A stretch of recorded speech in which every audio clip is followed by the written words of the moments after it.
coming through, is it?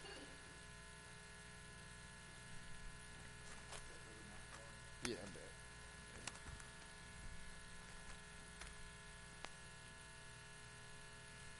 I can tell by being black and nodding there. We're trying to take a look.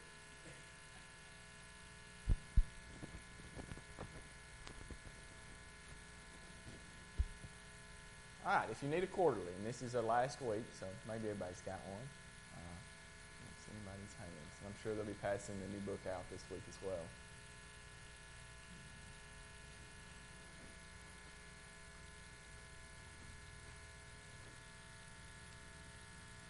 Everybody's okay? And before we get started, W.A., can you lead us in a word of prayer?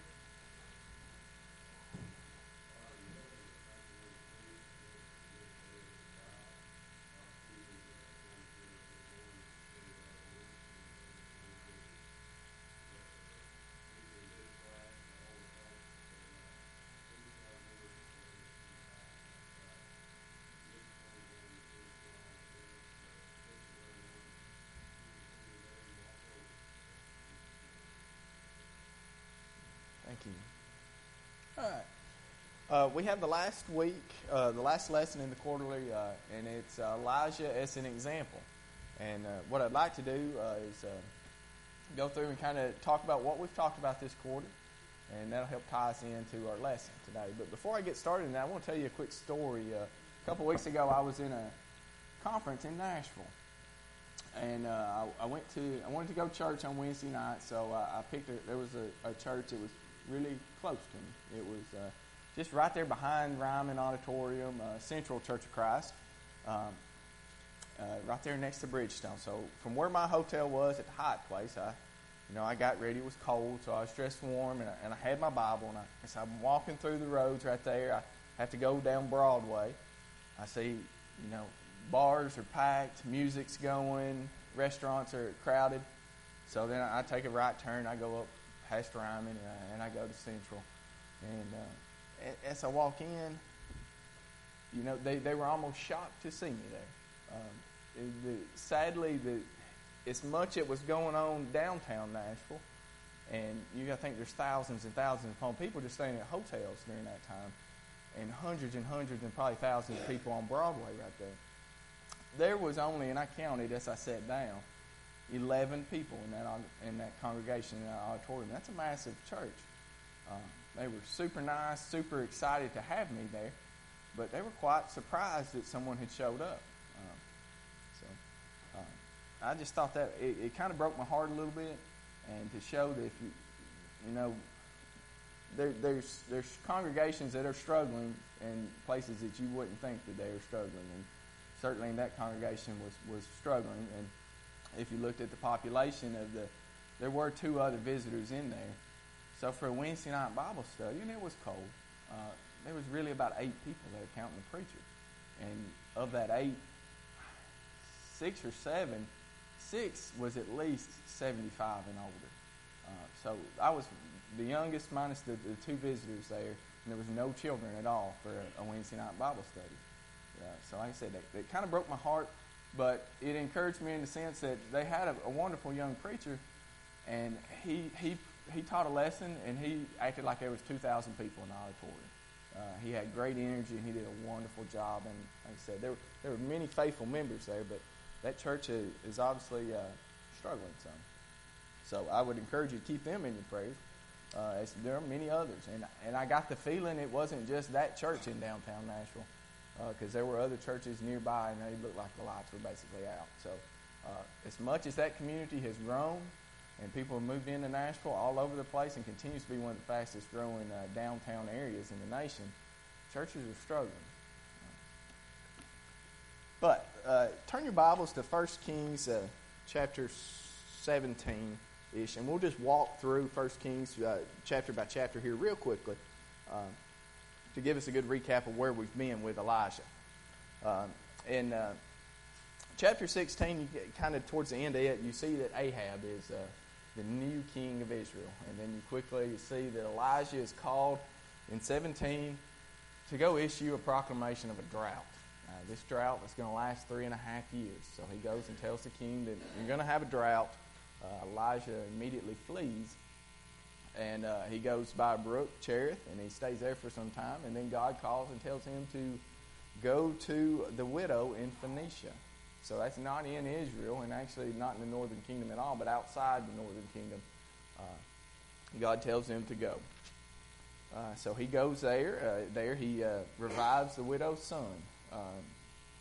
And then you see that Elijah eventually is going to come back in chapter 18, talk to Ahab, and you see the challenge on Mount Carmel. You see Elijah, that he does prove to be a true prophet of God, and then he kind of defeats the prophets of Baal right towards the end. You see in chapter 19 that Jezebel is extremely upset of this outcome and wants to kill Elijah. Elijah becomes very distraught, flees, and just becomes very depressed, thinking his life is over. God calls and tells him to go to the mountain, Mount Horeb. If you go in chapter 19, let's look in verse 15 right here, because this is going to, I'd like to see how this prophecy right here has been fulfilled, because it's kind of left out of our quarterly in some parts. But in verse 15, God tells Elijah, don't be so discouraged. I got a plan. Then the Lord said to him, go return on your way to the wilderness of Damascus, and when you arrive, anoint Hazael as king over Syria. Also you shall anoint Jehu, the son of Nimshi, as king over Israel. And Elijah, the son of Shaphat, and of Abel-Meholah, you shall anoint as prophet in your place. It shall be that whoever escapes the sword of Hazael, Jehu will kill, and whoever escapes the sword of Jehu, Elijah will kill. So God kind of tells Elijah then that he's got a plan for it, and it's going to come out. So you go to chapter 20. We talked briefly about that. Elijah unites the forces and defeats the Ben-Hadad and the Syrian army right there, and they go back and forth a few times. Chapter 21, we discussed Elijah and Naboth's vineyard, and you see in that chapter that God condemns Ahab and Jezebel, and also issues a pretty dire prediction for their lives. Let's see, chapter 22, they go to battle again against Syria, and this time in chapter 22, Ahab is killed. He's trying to be dressed up as someone else, and he is killed. We looked in 2 Kings, chapter 1, that Ahab's son Ahaziah, he fell through and he injured himself pretty severely. He did not turn to God immediately, and that angered God. So God sent Elijah to the prophets, or the people that were going to seek messengers. Ahaziah hears about this, and he goes and he sends his soldiers to go get Elijah, bring him back to him. At that point, Elijah, he's older in his age, but he does call down fire on these people 2 times, and he destroys 2 50-man legions of army by just calling down fire on them. We studied in chapter 2 about Elijah ascending into heaven. And then we'll skip ahead a few chapters because we didn't. I don't want to jump on Elijah because who knows, next year we might be studying about Elijah. But let's see kind of the conclusion of some of these figures that we've studied so much about. The first one I think we're going to come to is in chapter 8 of 2 Kings. Let's learn the fate of the... in verse 7, we're going to learn the fate of the Ben-Hadad, the king of the Syrian army, who went back and forth with the Israelites, the northern kingdom. In verse 7 right there of chapter 8, then Elijah went to Damascus, and Ben-Hadad, king of Syria, was sick. And it was told him, saying, the man of God has come here. As the king said to Hazael, take a present in your hand, and go and meet the man of God, and inquire of the Lord by him, saying, shall I recover from this disease? So you even see Ben-Hadad. You see, Ahaziah, he didn't go to God. This Syrian king knew where to go when he got sick. He went to God. He went to the prophet of God. So Hazael went to meet him and took a present with him of every good thing of Damascus, 40 camel loads.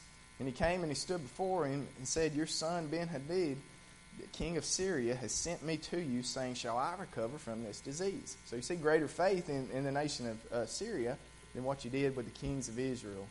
And Elijah said to him, go say to him, you shall certainly recover. However, the Lord has shown me that he will really die. Then he set his countenance in a stare unto him, and he was ashamed, and the man of God wept. And Hazael said, why is my Lord weeping? And go think about that prophecy that God had showed Elijah. And he answered, because I know the evil that you will do to the children of Israel. Their strongholds you will set on fire, and their young men you will kill with the sword. And you will dash their children and rip open their women with child. So you see that God had prophesied that, he's got a plan.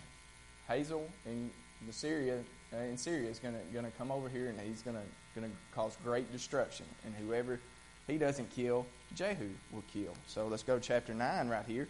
Jehu is anointed king.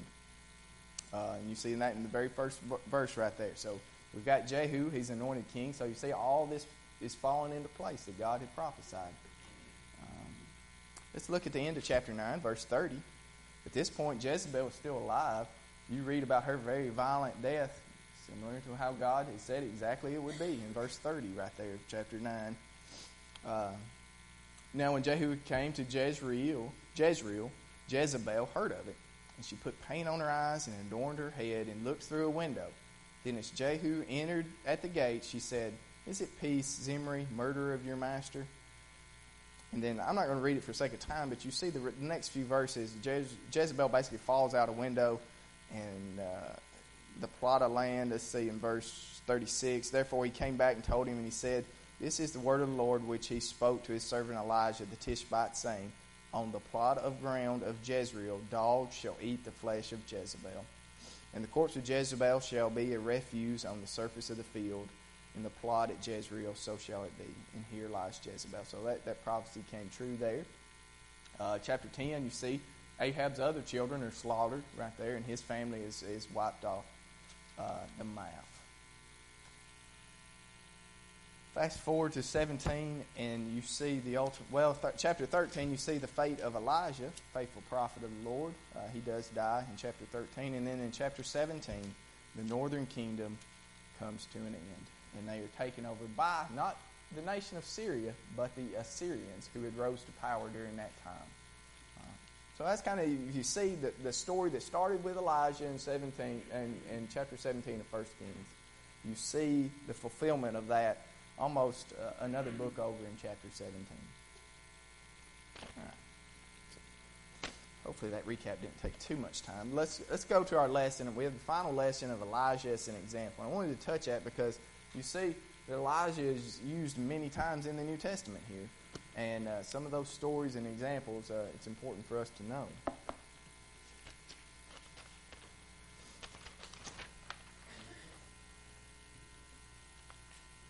And I always like the lessons when we go to the Old Testament and we study. Some of those figures, some of those stories, they really do apply to our lives today. They make good studies, and it seems like when we have a gospel preacher, every now and then, like one sermon will usually come from the Old Testament. I always think that's usually one of the better sermons of the week. But there's just so many good lessons there, and so much we can learn about faithfulness, sin, and God. Let's go to our first reading right here in Luke chapter 4. If you're in your quarterly, it's the first one, Luke chapter 4, verse 24. Then he said, surely I say to you, no prophet, and this is Jesus speaking, is accepted in his own country. But I tell you truly, many widows were in Israel in the days of Elijah, when the heaven was shut up 3 years and 6 months. And there was a great famine throughout all the land.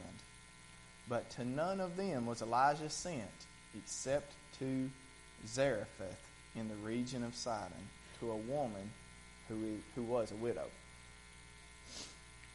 So here you see Jesus is making kind of a comparison of himself to Elijah. Jesus was not well received in his hometown of Nazareth. Not well received there. And I guess the kind of point he's making here is Elijah was also not well received. After he made that proclamation of drought, Jesus is saying there's tons of widows in Israel that God could have sent him to. But God chose to send him to another nation, a widow there.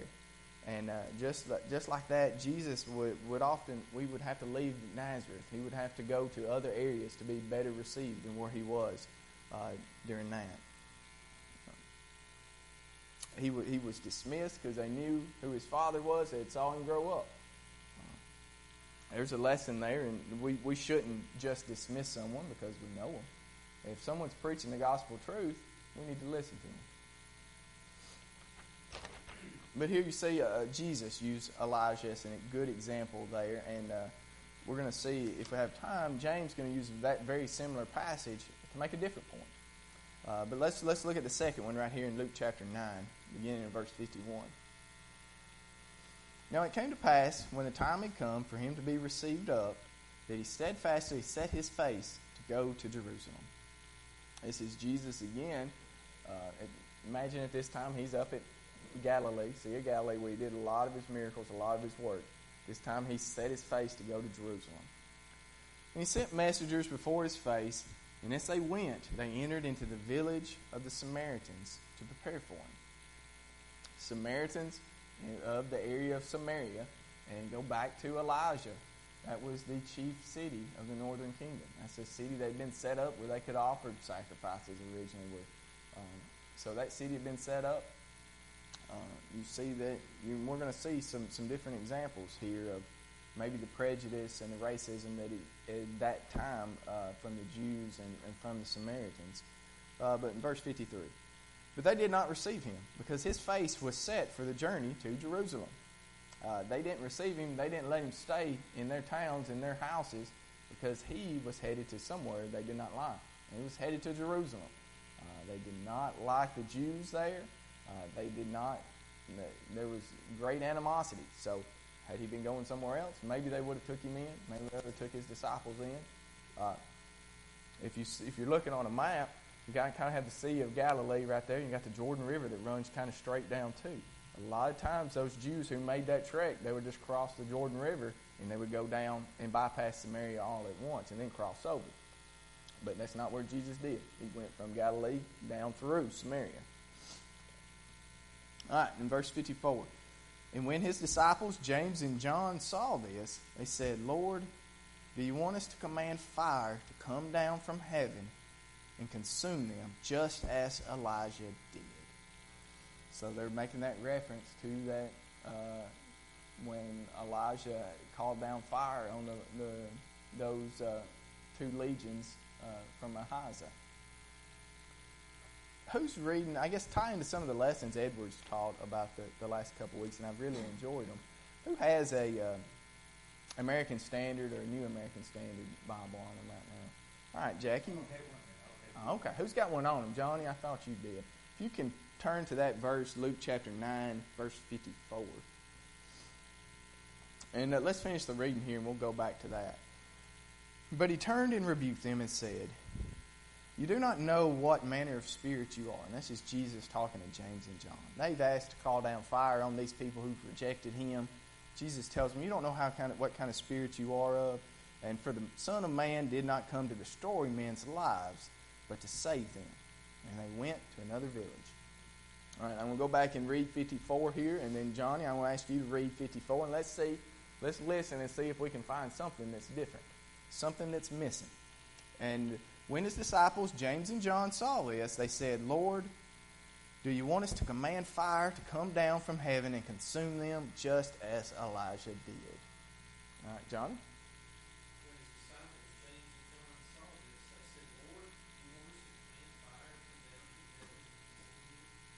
All right, what's missing there?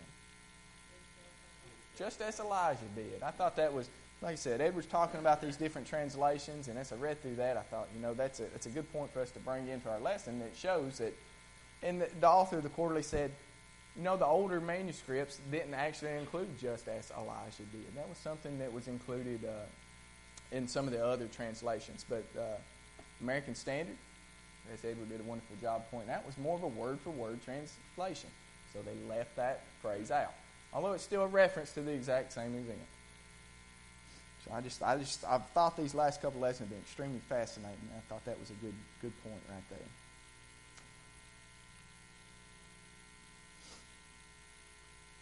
And I guess I'd like to ask a question. You see, James and John, they're thinking back to Elijah. They're thinking back to the Old Testament. And, in their minds, Jesus had the power to do that, and they may have had the power to do that. So they asked Jesus, they want to command fire to come down on these people, just like Elijah did. They've grown up. They know their Old Testament. They know it very well. So they ask that to destroy. And Jesus gives them a pretty sharp rebuking. That's not what he come for. But as I got to thinking about that, I got to thinking about all the Old Testament examples we've studied. I thought about Elijah and kind of all the violence that takes part in the Old Testament. And I had a question. I didn't have a lot of time to think about it, so I didn't get an answer. So I'd like to see if y'all maybe had an answer for this question. But you see from the Old Testament, God deal with people in a very different way than when Jesus comes in the New Testament and God deals with them. Why do you think there is such a change from Elijah calling down fire on these people to the now with Jesus saying, no, I'm not here for that? So why do we see such a sharp difference from the way God dealt with them in the Old Testament to maybe the ways that he deals with us through Jesus in the New Testament? I've always accused that under the old law, you had the civil government and spiritual people was one. You know, God was trying to keep a people together civilly to bring about, which would have come about one way or another, but God was trying to bring the fact that the Jewish nation, Israel, his son would come through the lineage of Abraham. He had to keep a physical group of people of the same genealogy together. Once Jesus came, that was gone. That was and all the acts of the strong arm of the law, as well as look at it, God used that because he knew the spirit of his people. He knew whether or not they were following his word or they were just there because they were of the seed of Abraham.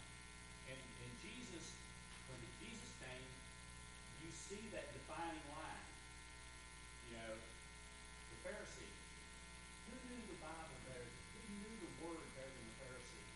Who knew how to teach people better than the Pharisees? Yet they were far from God's heart. And Jesus said, we came to save people, not to destroy people.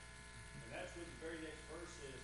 You know, what manner of spirit are you of? You know, here they are. Yeah, let's kill them. Mm-hmm. You know, we today Oh, yeah. want to, you know, we want to say those words, Mm-hmm. but that's not the spirit we're supposed to be in. That's God will take care of the eternal punishment. You don't have to worry about rushing people to the judgment day by taking their life. God will take care of that. Somebody told me one time, and I try to keep this on my heart all the time, God doesn't settle all accounts in October. Being a farmer, you know, we used to pay our bills and go sell our crop and everything. You know, God doesn't settle all of his accounts. That's really good, Barry. I appreciate that. I like what you said, kind of. And I think there's definite truth to the link between the law and the people, and religion was all the same in the old law. And there were consequences. But you see, by the time Jesus is around, the Roman government has assumed the control of punishment for violations of a law. So I think there's some truth to that. And on the side of what Barry says, God was preserving the lineage of Christ. Once that lineage was established in Christ, he didn't have to preserve it. And if you look at the similarities of that, the people of Israel and the law was, he said, one. It was their government. Their religion was their government. And you can understand that if you look at a prominent religion in the world today, Islam. That is not a religion as they speak. It is their government. and there are very serious consequences into that one as well. So, yeah, that's true. On everybody else. But as far as the religion, no. Because they worship something, a false god. Right. All right, very good. Anybody else have anything you want to add to that? All right, let's look at the last couple ones right here. We've got Romans chapter 11. And I say then, has God cast away his people? Certainly not. For I am also an Israelite, the seed of Abraham, of the tribe of Benjamin. You see the people, Israelites, the Jewish people, they're having a hard time coming to terms with the gospel going to the Gentiles. So it's just Paul trying to assure them he's not thrown away his people. So in verse 2, God has not cast away his people whom he foreknew. Or do you not know what the Scripture says of Elijah, how he pleads with God against Israel, saying, Lord, they have killed your prophets and torn down your altars, and I alone am left, and they seek my life. But what does this divine response say to me? It says, I have reserved for myself 7,000 men who have not bowed the knees to Baal. Even so then, at this present time, there is a remnant according to the election of grace. So these Jewish people feeling upset, but Paul's assuring them, just like Elijah felt alone and felt rejected and felt angry against these people, there were 7,000 more faithful people, and these Gentiles can be faithful as well. So you see that Paul kind of assuring them of that. And then to close up James chapter 5, confess your trespasses to one another and pray for one another that you may be healed. The effective, fervent prayer of a righteous man avails much. Elijah was a man with a nature like ours, and he prayed earnestly that it would not rain, and it did not rain on the land for 3 years and 6 months.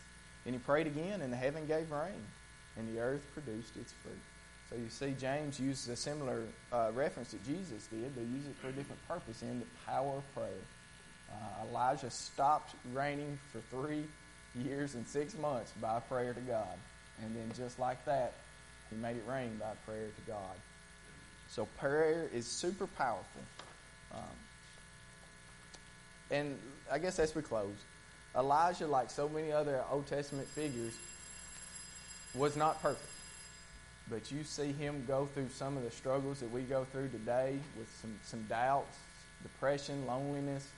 You see him exhibit great feats of strength and faithfulness. But he was faithful throughout his life, and even in the difficult times, he remained faithful. And I think we can all take a good lesson from that. Yeah, thanks. Yes, Don. Everybody at times becomes discouraged. Mm-hmm. But you do the word and yourself. You can. Become encouraged. Yes. That's the key to it. And you see Elijah, through those moments, he fought through it, and you see great faith at the end, towards the end of his life. Thank y'all.